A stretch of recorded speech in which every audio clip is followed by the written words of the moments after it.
right, for the people at home, welcome to Comedy Roulette. It's part game, part chat show, supposedly all comedy. I wrote that strapline and said it out loud and realised how awful it was, but I've said it quite a lot, so I'm committed to it now. I've got the absolutely brilliant Flo and Joan, but they're in the wrong places, and that's freaking me out a little bit. But I'm into it. Let's move things around.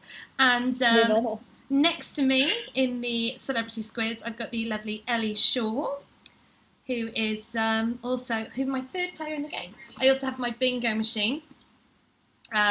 This bingo machine, for the people who aren't aware of the rules, has 30 balls in it. Each ball is related to a topic I've written down, handwritten in my book. And when the balls come out, if you've got a story, a song, anything you want to say about that particular ball, you will make a sound. So, Elly, do you want to start with your sound? Okay. Didn't have tic-tacs. That's... Is that your self-tape for Smint? I like it. Yeah. Please, on the end. That's going to be fun. It's quite hypnotic to watch as well, so I will enjoy that. Joan, what is your sound? I found this underneath my bed. It's a little bit dusty. Or... Sounds like you're playing Operation. Tell me when to stop. No, I won't. So you found it under your bed, but you did buy it, right? That's not been placed there in the night by somebody weird. No, I'm Angela Lansbury, and if you twist the knobs on my bed, it can go anywhere, and who knows what's going to come back when we arrive back home. It was under my bed. Our mum bought it for me. No, you bought it for me. No, my mum bought it for me. It wasn't me. Okay. I did not buy you that. This is not my fault. Our mum always tries to buy us things, and she'll be like, "You should use this in a show." So that if we do use it, she can be like, "I bought them that. That's why they're doing that. It's for me." But we haven't used this. I don't know how to. I don't really know music. Oh.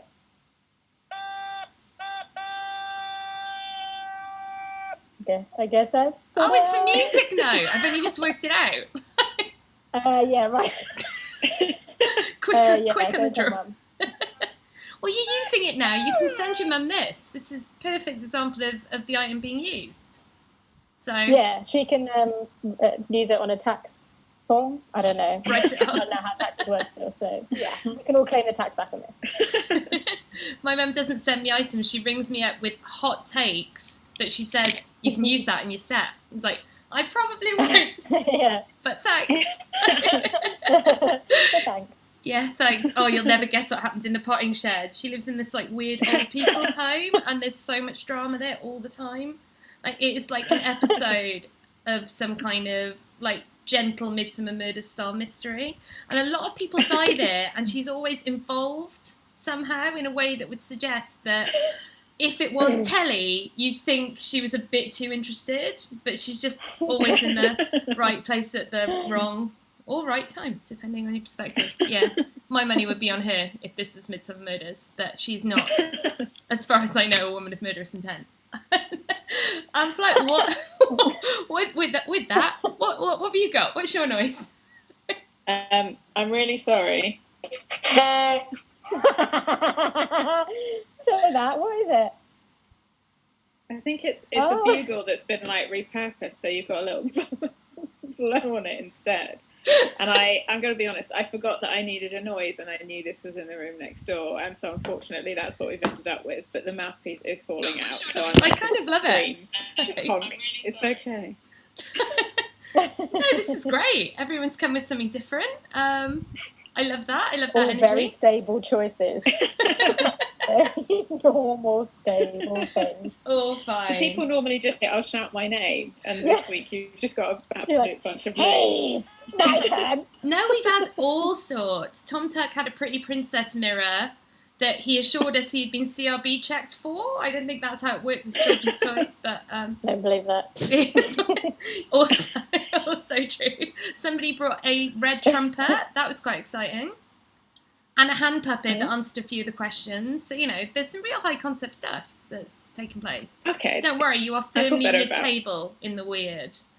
This is a bingo ball. good. I need to address this. Obviously, it's called Comedy Roulette, but roulette wheels were expensive, and I'd already made the brand. So that's what this is. It's really fun, but I'm a bit scared of it. Because if you go too hard on it, the balls fly out.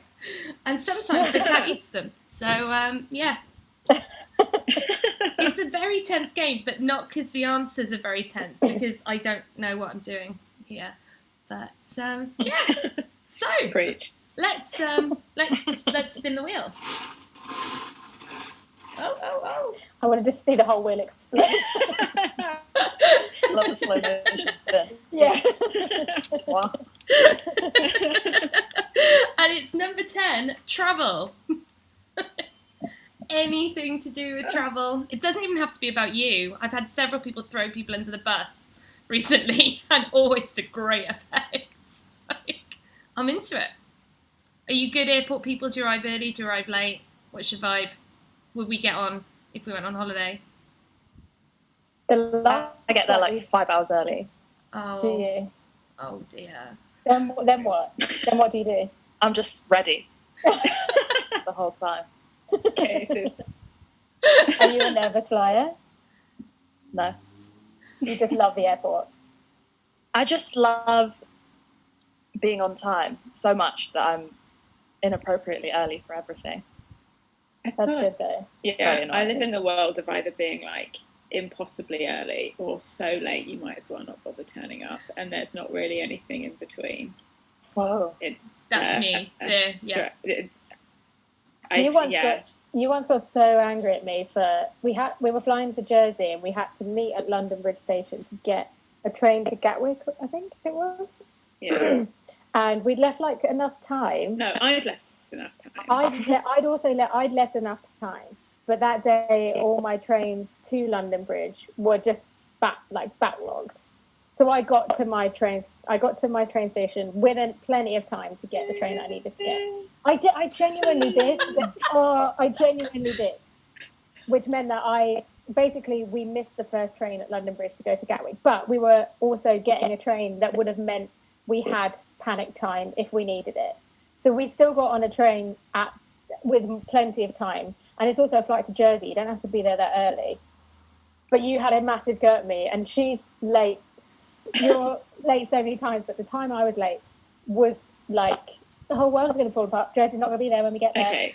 The plane's going to blow up. I think it was also that I'd got there. I had done my get there impossibly early, so I just been stood at London Bridge for like an hour. I think you're that was more what I was angry more that you were annoyed stood at. by yourself. That will have Not an that I was impact. stood by myself. That I just had to wait. I've had to wait for you.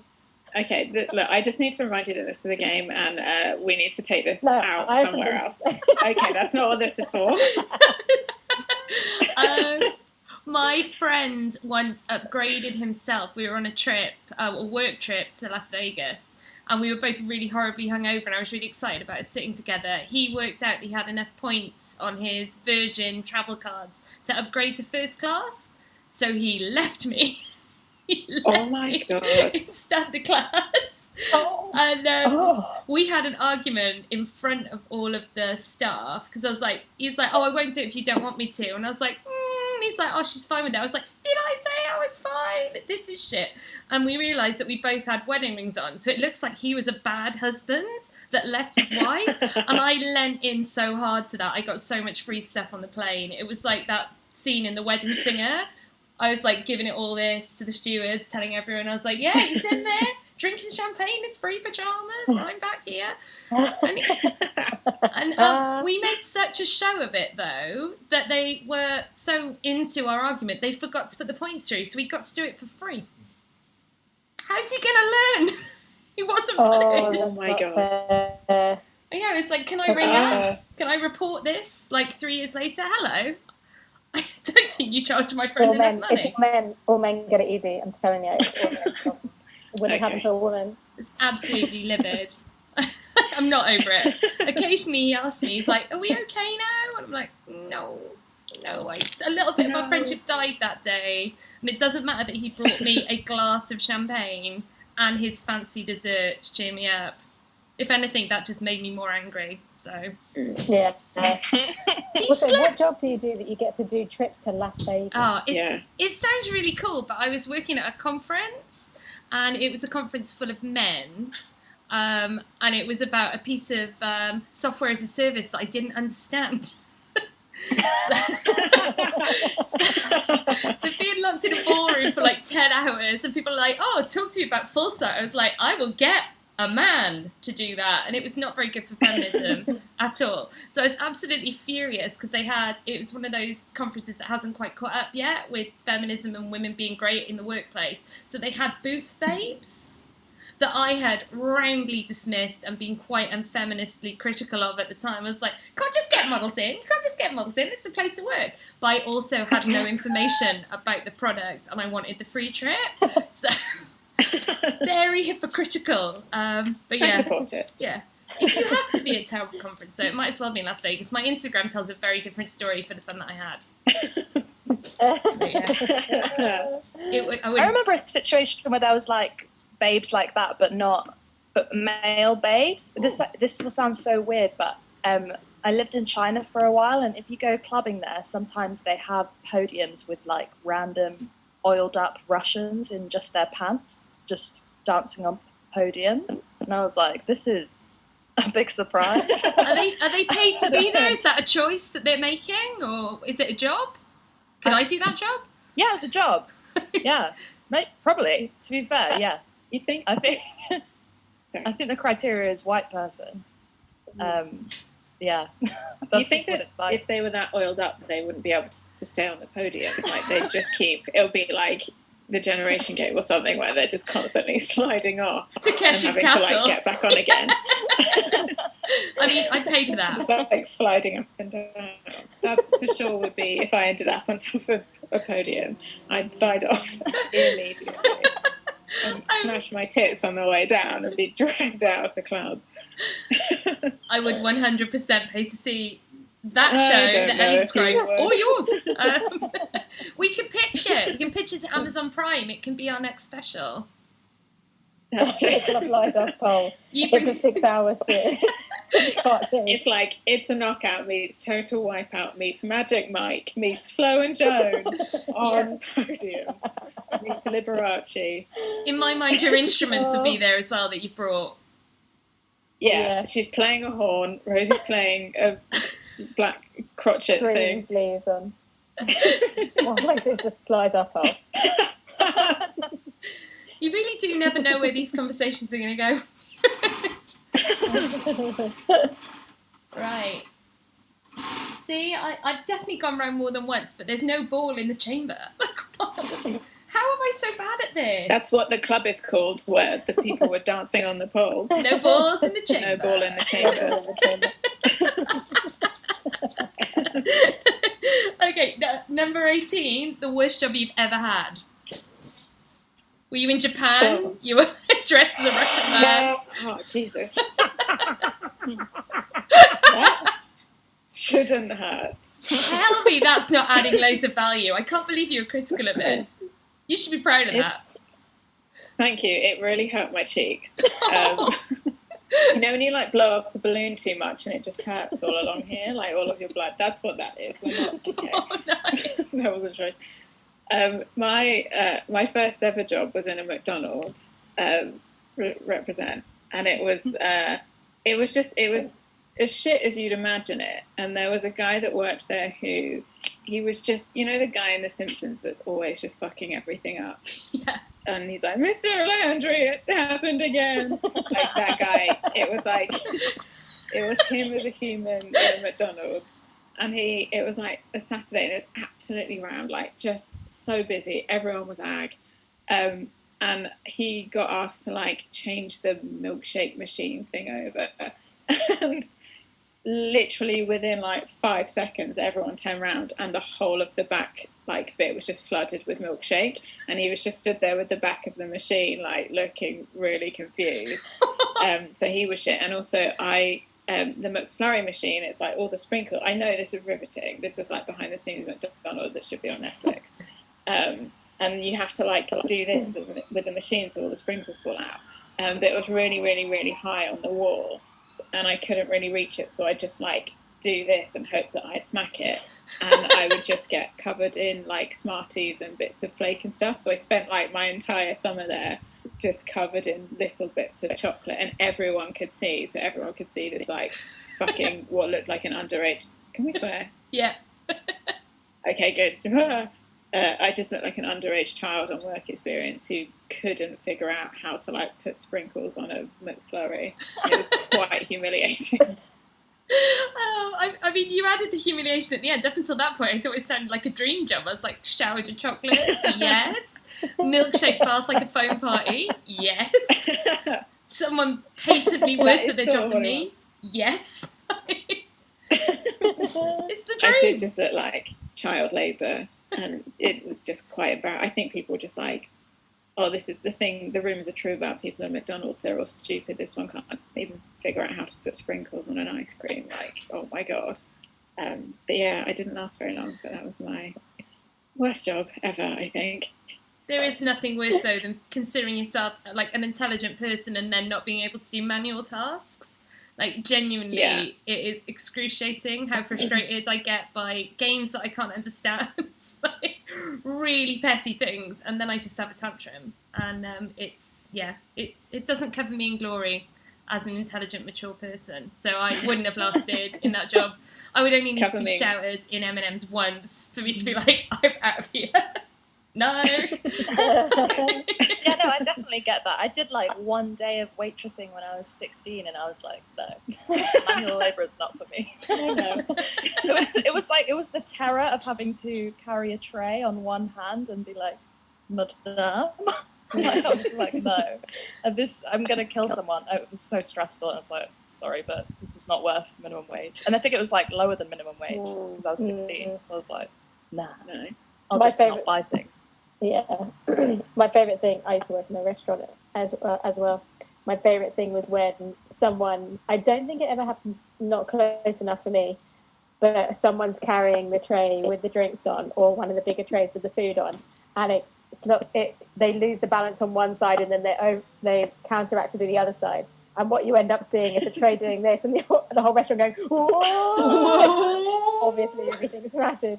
It's so much whoa, like the playing cards in Alice in Wonderland, just running around like havoc. That was restaurant vibes, but throwing glasses instead of painting. It's because people are the worst. That's why you can't help yourself when you hear like a glass smash. You just can't help yourself. I'm like, I want to woo. Yeah. I want to woo so bad, and if people just move on with their lives, I don't want to be that person, but I will feel tense. I will feel tense till I go to bed. It's like not having a pint in the airport. It just can't be done. It's not allowed. Yeah, no. Love an airport pint. I love anywhere where there's no concept of time, which sort of lockdown is that, right? Yes. So. Yeah. It's like no drinks before 6, no drinks before 5. It's like the airport. Like that's where I've got to. It's been a long lockdown for me. It's not even funny. It's just a sad fact about my life. Right, I'm going again. Now there's one already in the chamber. Oh, yeah, there it goes. Oh. Who knows where that one's gone? Boy.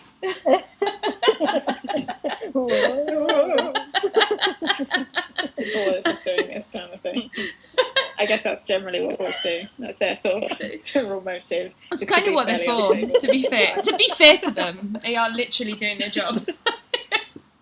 Yeah. If anything, they should be moving more. I've drawn a second ball now, and I don't know which one. Right. So we can either talk about a thing that you love that nobody else likes or understands, or we can talk about DIY. Either one. What about DIY that we love that no one understands? Okay. Talk to me. Tell me more. Make your sound, and I'll let you speak. Go on, Rosie. Putting up shelves, my favourite thing. Like actually. No, I don't really have any clue about. I think I could work out some. I can do frames. I can put up frames. Well done. Thank you. No. When we were in, we used to, We used to live in Toronto. When we moved into the final flat that we lived in there. Yeah. Do you want to tell it? No, you can carry on. Okay. We basically had no money. Rather than like buying ourselves beds, we thought we found a place on like Gumtree or somewhere with like loads and loads of free wooden pallets. So we're like, we'll just make beds out of wooden pallets instead. That's like very innovative and well done us and very cool and chic or whatever. So we like troll, we went to like pick all of these pallets up in like this sketchy warehouse place. We'd also done a few. I used to like in the few days we were trying to collect the pallets, I'd technically be like, "There's a pallet up in Davenport. Do you think we'll go and pick it up in his car?" We like collected a few, or like anything that was closed. There's like a 10-minute walking distance, and pallets in the 10 minutes. So I'd stop on my bike and try and pick one up and walk it. That we're going to need some more. Yeah. Then we got your friend with a small car to get them. Yeah, so we like collected all of these pallets, and we spent a long time like figuring out like the like shared pallets equally where we could both fit like a full mattress on, and like what was the right height for the pallets and all of this kind of shit. And we got to it, and we were very, very proud. And within, I would say, an hour of us doing it, the landlord went into the flat and texted us both and were like, "You have to get those pallets out right now. You've brought all of these bugs into the house." Which we did. We had it because like any second now though you would work. And we're like, the chances are high because there is a lot of new ones. And we grabbed these pallets from literally like bins. None of them have been treated. None of them were playing some kind of video game around the city, picking up pallets and getting things for them. I had to get hold of a flat because we didn't have any references, and we were only like on like working visas, so we didn't have like a lot to show for people to trust us. We were just randomly jumping house to house, and he was like, "If you don't get rid of these pallets and by tonight don't have this flat," we were like feeling sick that we're going to move these pallets and then get kicked out of this house. So we did the reverse plate game where we went and just deposited them in various places, like back around the city, like a couple of absolute insane women. And then buy shitty beds from IKEA or something, I think. I think they'd like run us through, or they were terrible, but no, they might have worked, just weren't given the chance. They looked great. Very cool. Yeah, we're just absolutely terrified that it'd taken us so long to find an apartment, and we were just terrified that he was going to kick us out and we'd lose it over a free wood bed. That's Instagram upcycle. You were just ahead of your time. It's Instagram installation. So. He didn't. No? Yeah, I think he just didn't want to hear that when we tried to explain it. Yeah. He's like, "You haven't treated the wood." We're like, "You've treated it very well. It's got no complaints. Please, can we leave it?" He's like, "No." We took it in the car. It had a seatbelt on, all right? We had treated this wood like Yeah.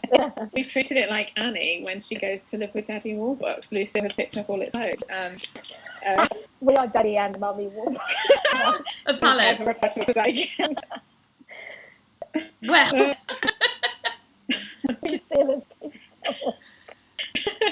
I'll say it again. You know that conversation goes. So this all has self-selected itself. So it was already in there. Things you wish you had said. Is it Daddy and Mummy Warbucks of pallets? No, I don't get a second of that. It's my favourite thing I've said. I stopped. Oh wait. Oh, yeah. She's shaking her Tic Tacs. Please. Sorry. The brands are able. Please. Yeah. I something a few months ago. I was kind of having a flirtatious thing with this guy, and I feel like it must have happened to loads of people. But he was like telling me that he started watching. Do you know on Netflix there's the program You that has Dan from Gossip Girl? Yeah, it's such a good show. He was like, yeah. He was like, "Oh, I've started watching You." And I was like, "Oh, but I love You." And then he was like, "Ooh." That was really embarrassing. What is that? He was like, he wasn't like, "Oh, damn bitch." He was like.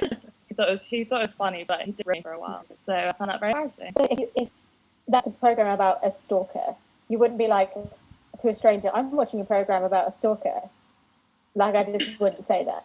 I would wait for a while because I think, "Oh, okay, what are you trying to tell me?" Okay, maybe look too much into my business. Yeah, no, I really don't. Yeah, right. I've been watching you. I've been watching you too. I sit outside. How'd flirtation go, Elly? Any luck? In another country, so it's sort of on hold. We're like, yeah, we'll get to it. That's the vibe at the moment. Okay. Australia.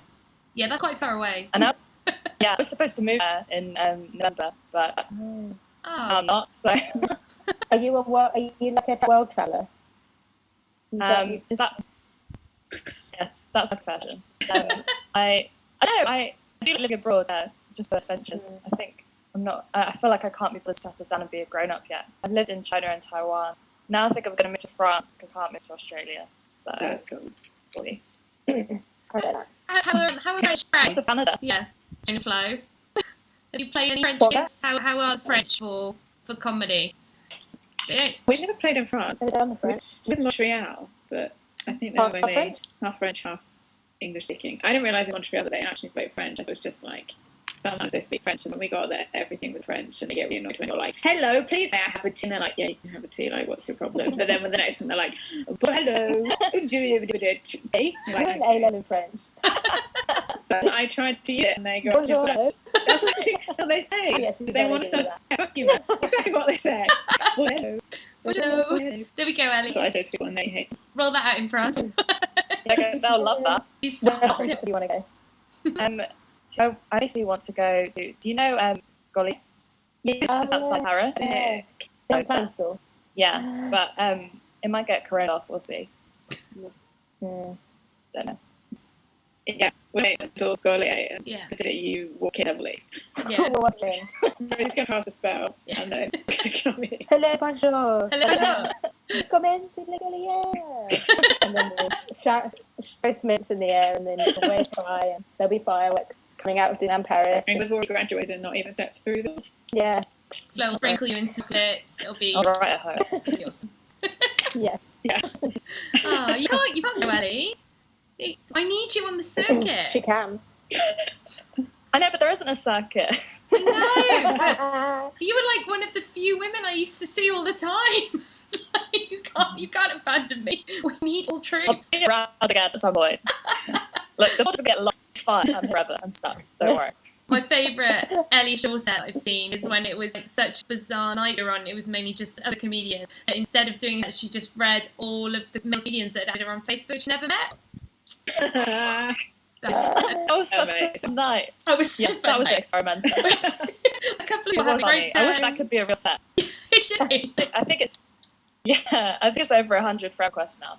When I say comedians, it's like, you know, Yeah, people real. some of them probably have done like 5 sets, but have an interest in Women. else suggested. I had so much. It was like bingo. We could you see all the women comics on the bill getting their phones out and being like, yes, yes, yes. But when I knew that lockdown was starting to ease, when male comedians started adding on Facebook again, I was like, sometimes you all look the same to me. So you go, maybe I have met you, I'll give you the benefit of the doubt. I know I have not seen anyone that I don't remember in 12 weeks. It's a complete blank. I would like the confidence of those comedians, just like 5%. Like, anyone who adds a stranger on Facebook, who's doing that? I don't get it. I get Instagram requests, not all the time at all, but I have a private Instagram. And the people that try and add you on that, we're like, oh, who are you? Why? No, Dad, go. Not as in my dad, like, just lots of, it's always weird old men where you're like, sweat, take your car pictures and get the fuck out of here. Like, no, man. It's so odd, the confidence to add. And I'll like add someone I know, or like a private, Instagram or private request or whatever, for someone who's like probably my friend. I will never try and add someone who I don't know. And I'm so embarrassed I have to do, like, what if they don't remember me? It's like, Emoji and like hearts. Like, who are you? Why are you doing this? Yeah. I tried to make it on TikTok for about a week, and my OnlyFans were these weird dads. So I gave up. I did a video where I was like trying to do a headstand and flover. I was wearing like yoga gear, so I think the only fashion it gained was purse. And there was like just old dads commenting like, "Keep going, you're doing amazing." Oh. It's such a weird platform, like kids and creep dads. I haven't even looked at it as I'm just so scared of creep dads. And bored of and scared. Bored and scared of creep dads. Fair. It's so fair. I just think I'm definitely too old for it. I don't understand it. I don't want to understand. I've downloaded it, and occasionally I look at it and I see other open mic comedians doing really well on it, and I don't understand what they've done well, so I want to go and check, like, what am I doing wrong? But yeah, I put a little video of my cat, thinking that would be absolutely banging content. No one liked my cat, and I'm mad at it. Like, he's a handsome cat. He deserves better. The cat deserve better. So yeah, I'm posting TikTok on behalf of the cat. That's my excuse to boycott. Because I'm too old and content's rubbish. It's a joke. It's like some would call it activism. Right. You're siding with Trump here. I always ask if you had the power, what would you ban? I assume that people banned they had the power as law. But, oh, yeah. It was a ban, but mine is on the topic of waitressing and waitering. I think everyone should have to do like what's the jury duty, but in a customer service-esque establishment. Interesting. I think a waitering thing would be good, because I think most people do at some point buy food from somewhere else, like work in a shop or anything that is customer service based. There should be jury duty, and I think it should be 2 weeks every 2 years. Everyone should have to do to know how to treat people who work in the customer services industry, because a lot of people don't know. I think you could stand with that, and people would stand with you. I was terrible at customer service. That's not. Oh, God, that cat. That is a topic. TikTok fame. I know. Oh. Yeah, he's just Like a jungle animal. Yeah. He's like a little bit, which looks really bougie, but some it's a cat. They're the only ones that people with allergies can have around. Really? I've tested quite a lot of allergic people. It does work. I did take antihistamines the first 3 months that we had him though, to prove to my husband it wasn't going to make me ill. I was just like, this is fine. Come on, it's cool. Like, rubbing antihistamines on the cat. I really wanted a cat. It's good vibes that. I'm looking at it like I've never seen anything like that. I'll send you some pictures on Instagram. Oh, give him the 5 emoji, tell him they're hot. Yeah, Michael sent a job. The highest praise I received from a customer was, you've been really helpful, but I just know you don't want to help me. And I was like, I have one. He graduated from the call centre. I got aggressive right to the point where being helpful you can't complain, but no one want to win. Oh, people are stupid. What was that call centre for? It was car insurance, and nobody knows what car insurance. Then cancel your policy and have your money back. That's not how it works. It's like, well, I haven't got a car anymore. It's like, yes, because we paid to buy you a new car, because that's what insurance is for. That was my least favourite thing. People just didn't understand. So it's you pay for the thing. You had a service most people don't even get. I used to like if you bought